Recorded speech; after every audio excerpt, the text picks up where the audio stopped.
Welcome into Eye on Northeast Kansas, the podcast, the place where we recap some of our best guests from the week that was on Eye on Northeast Kansas, the TV show. I'm your host, Melissa Bruner. You can catch our show Monday through Friday, 4 o'clock Central Time, live from the capital of Kansas, Topeka. You can also watch it stream live on WIBW.com. We had some new faces join us in the studio this week. Among them, the new leader for the Kansas Highway Patrol. Colonel Erik Smith is the agency's new superintendent. He told us a bit about his background and how that could lend itself to some of the challenges the patrol now faces. Colonel Smith, welcome. Appreciate you stopping in. Good afternoon. Thank you for having me. How have the past 4 weeks been? What is this adjustment like from you? You'd been with the Drug Enforcement Administration most recently, now over to KHP. That's right. I retired from the DEA on June the 30th and started at KHP 4 weeks ago today on July the 7th. Short retirement. Very short retirement, 4 days and a holiday. So what is your background with the DEA and before that with some various law enforcement agencies? What kind of perspective does that give you coming into the Kansas Highway Patrol and the type of enforcement that they do around our state? Well, it's really full circle for me. I started out at the local level, Sedgwick County Sheriff's Department in 1993, where I spent about 9 years before going to the DEA. And at DEA for about 21 years with assignments in Minnesota, 3 assignments here in Kansas, 1 in Texas, and 2 back at headquarters in Arlington, Virginia. And so again, it is full circle for me, and I'm just really excited to get back to grassroots, state and local level law enforcement. But drug enforcement can be a big part of it as far as things traveling on our state roads and highways across Kansas.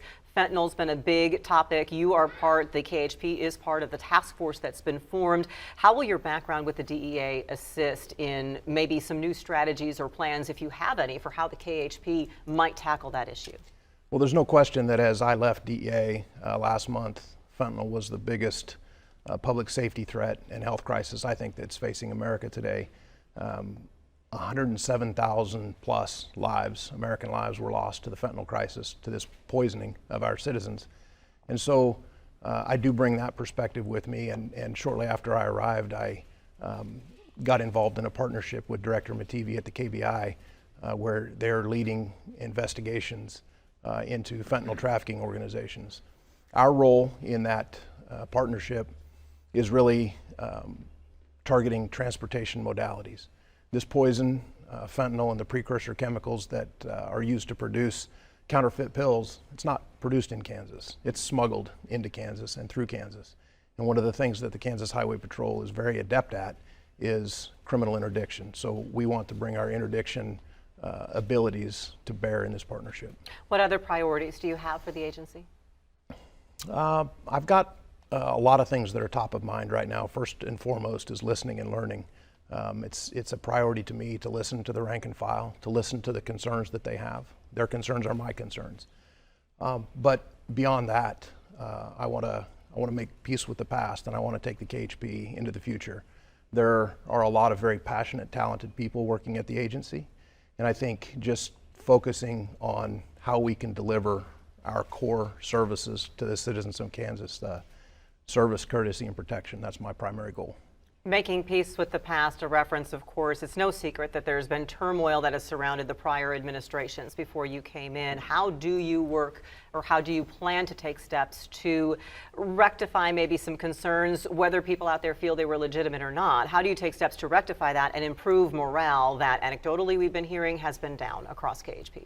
Well, look, I think that for me, the first step is communication. It's to open up lines of communication at all levels, across all job series within the agency, and listen to those concerns. But then beyond that, it's really to deliver on expectations. I have expectations of the workforce. I've traveled around the states already to multiple troops, and I've communicated those expectations.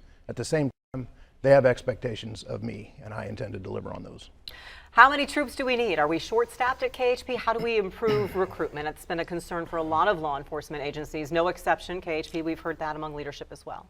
Yeah, so recruitment and retention in public safety and law enforcement in particular, it's not a challenge just to the KHP. It's a challenge to agencies across Kansas and frankly across the United States. But to answer the question, how many troopers are we short? Well, there's a staffing table, and I know how many vacancies exist, but really the question as to how many we need is really a question of how many does it take to make Kansas safe? How many does it take to cut down on excessive speeding? How many does it take to cut down on fatality traffic crashes? We're at the midpoint, just a little beyond in the year, and we're well north of 200 fatality crashes in Kansas so far this year. How many do we need to make Kansas safe? I don't know the answer to that yet, but one of my goals is to use data and technology to inform those types of decisions. So I'm looking at the numbers and I'm doing analysis to determine what we need, how many we need, and where do we need them. That's part of the listening and learning and communicating that you're doing as you start just 4 weeks into the job. So that's right. We'll give you some time and then we'll invite you back here to talk more about it. Colonel Erik much. Smith, Kansas Highway Patrol Superintendent, thanks so much for being here. We appreciate it. I appreciate the opportunity. Thank you. Another newer face in leadership around the area is Richard Nienstedt. He is the interim city manager for the city of Topeka. He was appointed to the position initially when city manager Steve Wade took a leave of absence, and then once Steve Wade was terminated by the governing body. Richard Nienstedt paid his first visit to our studio, and he talked a bit about the immediate task ahead of him. Welcome. On the job for a couple months now. How's the adjustment going? Well, I think it's going well. There's a lot of excitement going on in Topeka. Met a lot of different people, and the city council is engaged, and the staff is terrific, and the citizens are awesome. Nothing like coming on the job and going right into a major project, right? Like the budget. It's just a little thing that you have to do as city manager. And a lot of people hear budget and their eyes kind of glaze over and they think, whatever, you'll just tell me later. But really, this is something so very important because this is tax money. This is the spending decisions that we as taxpayers in the city of Topeka pay for. So where are you at in crafting this budget? So I would also say this. It is the most important policy decision the governing body, the elected officials, make.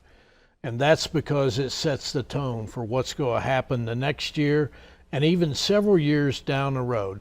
It's not only about an operating budget, but how do we fund police? How do we fund fire?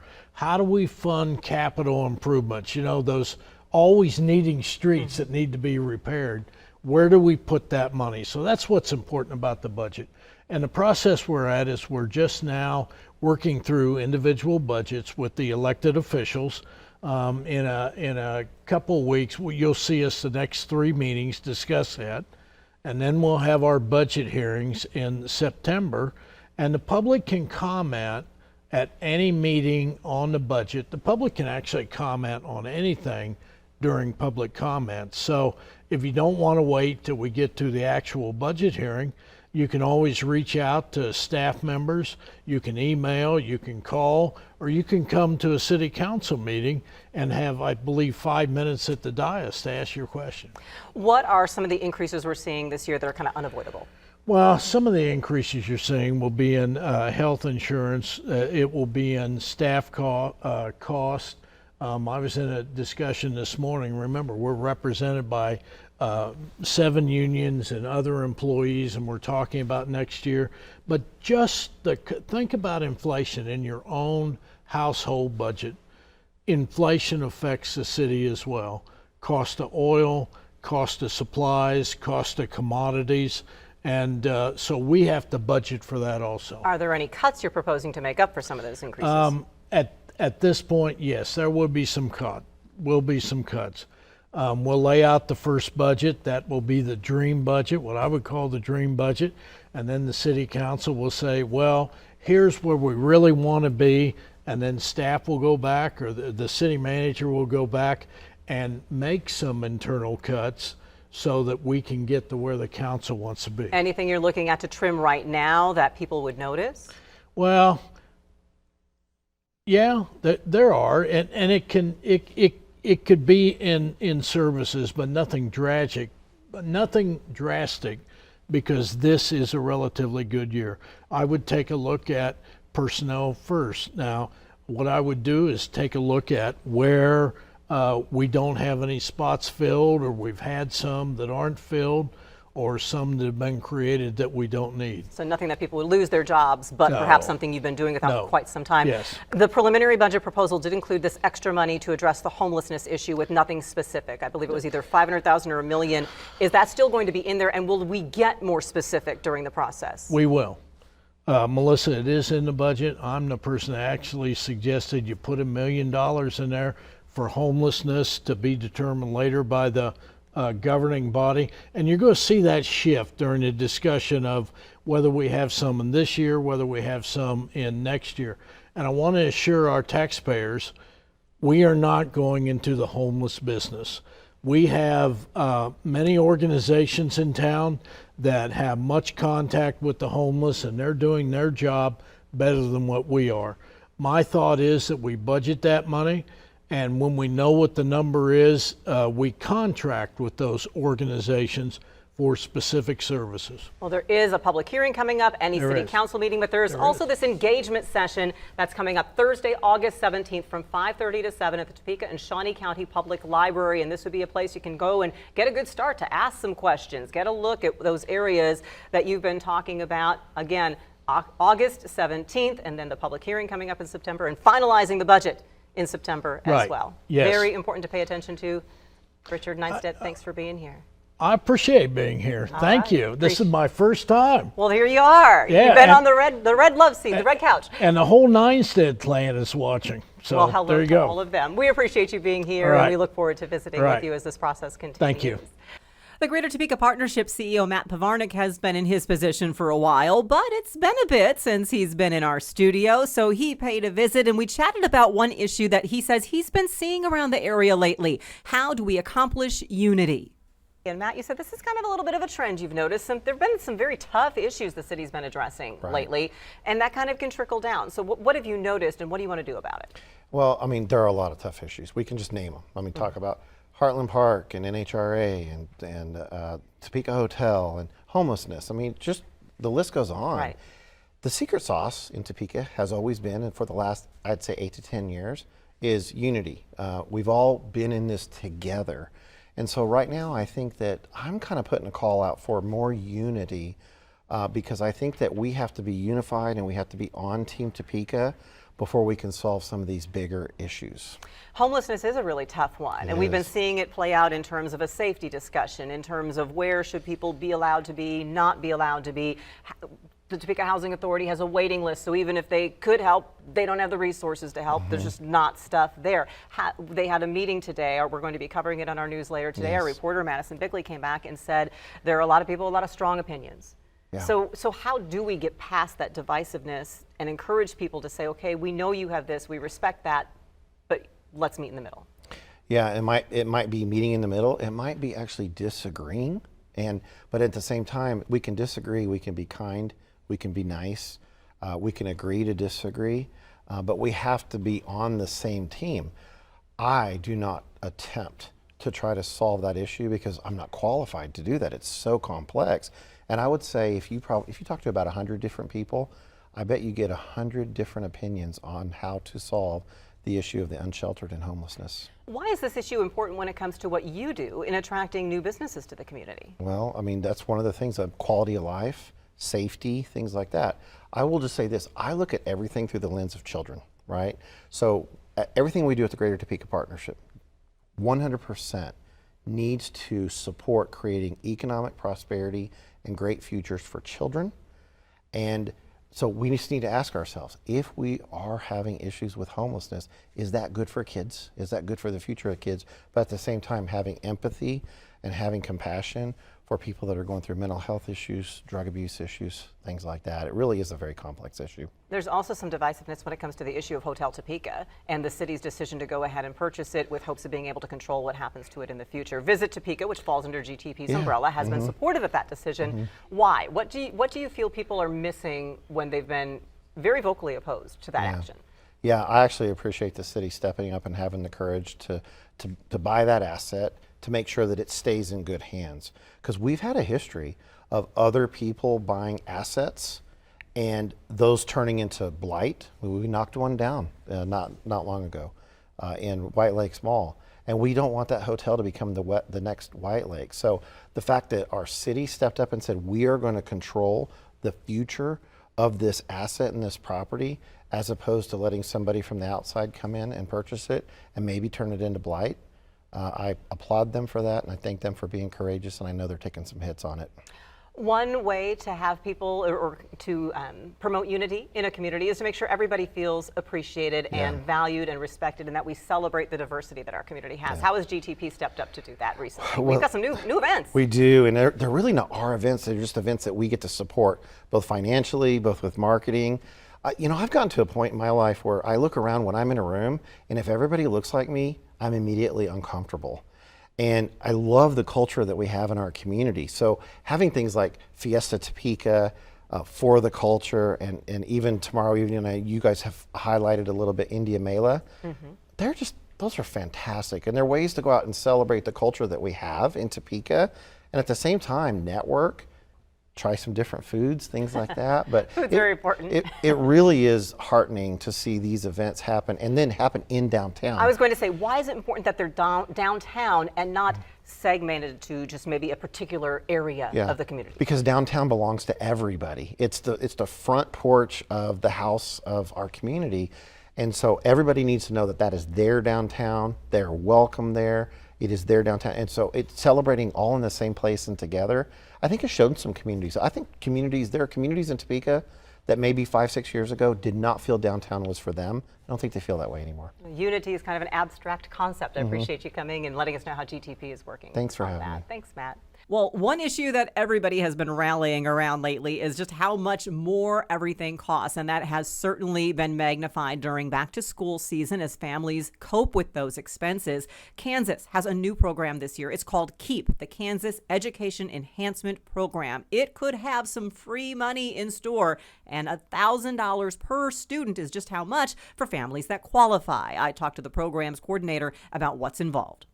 KEEP is an exciting program for eligible families, which provides them with a $1,000 award per student to spend on qualified education services and goods. Things like tutoring, academic camps, even some things like technology. Is this a $1,000 cash award, or how does that work? How do you end up getting the money? So the way that it works is there's a simple application process. If you go to keep.ks.gov, once you're approved, you get a digital wallet where you can spend your funds. So it's not cash that goes into the hands of families, but you spend that through the digital wallet. Kind of like a debit card? Kind of like a debit card. And then, although there won't be a debit card, but just electronically tracking. And then what you can do is there's an education marketplace with hundreds of vendors where you can spend those KEEP dollars. So is this a situation where you'd essentially then be shopping online for these items, or can you go to a brick and mortar store in your community? You're generally shopping online for these items. There's always some special circumstances, but generally there's a robust marketplace. And one of the things that we like to do is also allow families to recommend education service providers that they want to see on the marketplace. So you can shop there, but you're shopping on the education marketplace. Still, $1,000, no matter how you are shopping and spending that money, could be a big help. How has the response been? And I think also how, and let's back up first of all and say, how do you qualify? Because folks might not recognize that there are some pretty generous guidelines for this. It's very generous. And so the income limitations just went up to 300% of poverty. And so to put that in perspective, a family of 4 making up to about $90,000 a year probably qualifies for the program. And so we really like talking about it because there's thousands of families out there that are eligible that just don't know. It's a very simple application process where you submit some verification documentation, you're approved via email, and then you have that app where you can see how many program dollars that you have for all of the students in your household. And again, we do have a lot of schools that already are heading back this week and next week. So some families might already have supplies, but you had mentioned, what are some other things that these dollars can be used for that people still might be shopping for? So in addition to supplies, things like tutoring to supplement that learning that's taking place in the classroom, academic after school camps, music classes, language classes, there are a lot of education programs and solutions that apply, and you can spend those grant dollars. And one thing that I actually wanted to loop back on is, even though it's an online marketplace, a lot of these services are in person. So you can, you can spend the money online, but then you can do that in-person tutoring with the, tutor in your neighborhood that is fantastic. Absolutely. Is there a deadline to apply? It's first come, first serve. So if you think you might be interested, we encourage you to go to keep.ks.gov, check out the program, see if you think you're eligible, and apply. And feel free to reach out to our customer service with any questions that might come up, because once those dollars are spent, we won't be able to issue any more awards. How valuable do you see this being for parents, especially this school year? You know, folks are still recovering from the pandemic, and now we've got inflation on top of that. We hear every day how valuable this has been to the families that are being served by the program. And really at its core, this program is about equity and making sure that all students have access to these educational resources, regardless of their income. A lot of the education solutions and programs that are being provided in the marketplace are research-based. So they're tutoring, there's bridging those gaps. And we love it that parents can choose what they know is actually going to work for their student. What works for one student in the household might be a little bit different from the other students. And so parents can really customize for their kids. Keep.ks.gov is the website. So all Kansas families should go check it out, see if you qualify, and if you could get a little bit of extra help during these expenses we're dealing with back to school. A more serious financial topic also came up this week. August is National Make a Will Month, and making a will makes your last final wishes known, but also can be a good way to show some support for those causes that have been near and dear to your heart during your life. Edie Smith with Topeka's Capper Foundation paid a visit with some things to keep in mind. And this is something I think, Edie, a lot of people have a question about. They say, well, I'd like to leave some money for charity, but gosh, where do you even start in doing that? First of all, is it possible? Well, absolutely, it's possible. That's why you're here. That's why I'm here. So how do you start? Do you just say, well, gosh, I want to give some to charity and make a number, or how do you go about starting? Well, I think the first thing people do is they identify the causes that are important to them. So whether it's Capper Foundation or some other local organizations or national organizations, you just really have to kind of first of all determine, okay, where's my heart? Where do I want to support? When I quit my time here on the earth, where do I want to continue that money going to? And is that important to me? Does my family need it all, or can I leave part of it to a cause? When you make that decision, do you have to contact the organization first? Like, would people, in your case, contact Capper Foundation first, or would they talk to their attorney first and say, just surprise them later on? What's the best approach? Well, you see both Yeah. happen. We'd love to be able to be a part of that process if we can be. They're going to need our tax EIN number just so that they can provide that to their wealth advisor or tax attorney or trust officer, whoever they're working with in the development of their will and their estate planning. So that's important for them to have that information. So typically they will contact us to get that.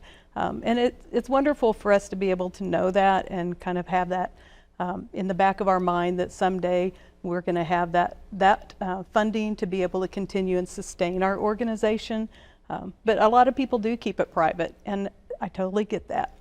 Is there a way then, if they do talk to the organization beforehand, could they perhaps be even more specific in their direction? Is that one benefit to contacting the organization when you're thinking about this? It is. It's one thing they can do is ask, well, where are the needs? If I leave this estate to you, or a portion of my estate, where can it be beneficial to you? And it's good for them to understand that so that they know that it's going to be impactful for years to come. So yes, we love for them to be able to share some of that with us, but it's not necessary. Some people are very private, and that's the way they want to keep it. And you've said there are many ways people can give. So you can say there's a certain dollar amount you want to give to charity. There's a percentage of my estate I want to give to charity. You can even kind of do an after the fact. I want my loved ones to get this amount, this amount, this amount. And then if there's some left over, let's put it here and here. But why is it, no matter what you choose, important to put it in writing? Because I can tell people I love charities XYZ, right, but when push comes to shove, if I don't put it in writing, it can end up in the court system, and it's going to get distributed according to your local laws. And I can tell you right now, if you don't have a will, there's really two purposes for a will, and one is for the intent of your estate.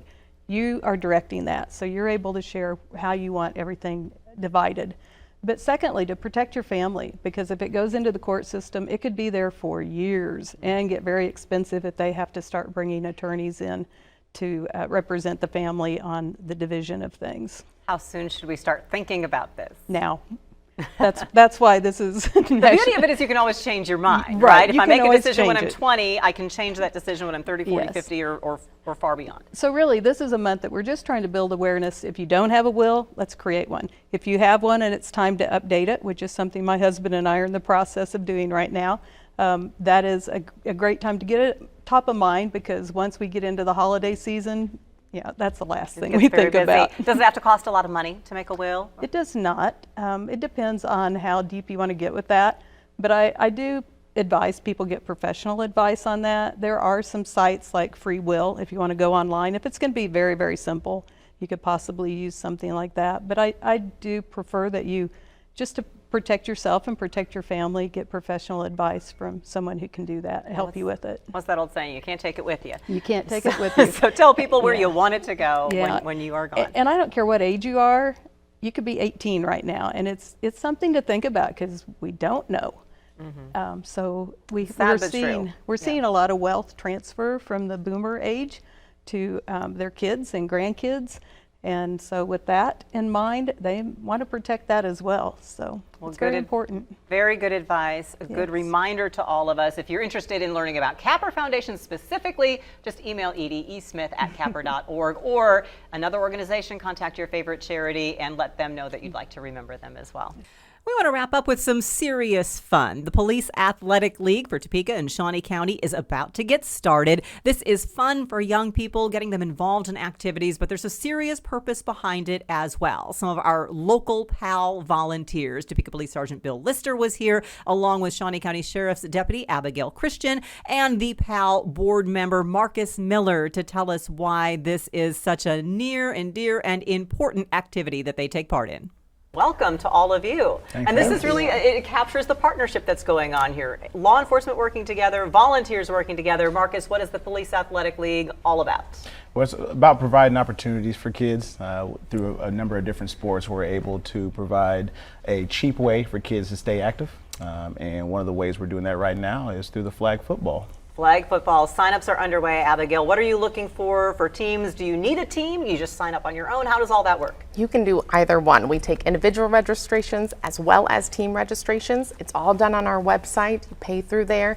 Like Marcus said, we try to keep it as cheap as possible, because it's really about the kids getting to notice and recognize law enforcement officers in a positive manner at a young age. Do they have to have football experience? No, none at all. We have coaches. They are a mix of volunteers through our community, as well as officers from both Topeka Police and Shawnee County Sheriff's Office, and they will help teach them and guide them along the way. And what do you do, Sergeant Lister? Are you one of the coaches, or do you just kind of say, everybody come and have fun? I had been involved since 2018 with all the sports, so that was my primary job, was organizing all the sports, and now I have a lot more help. How many sports does the Police Athletic League do? Because you're signing up for the flag football teams right now, but what else is there?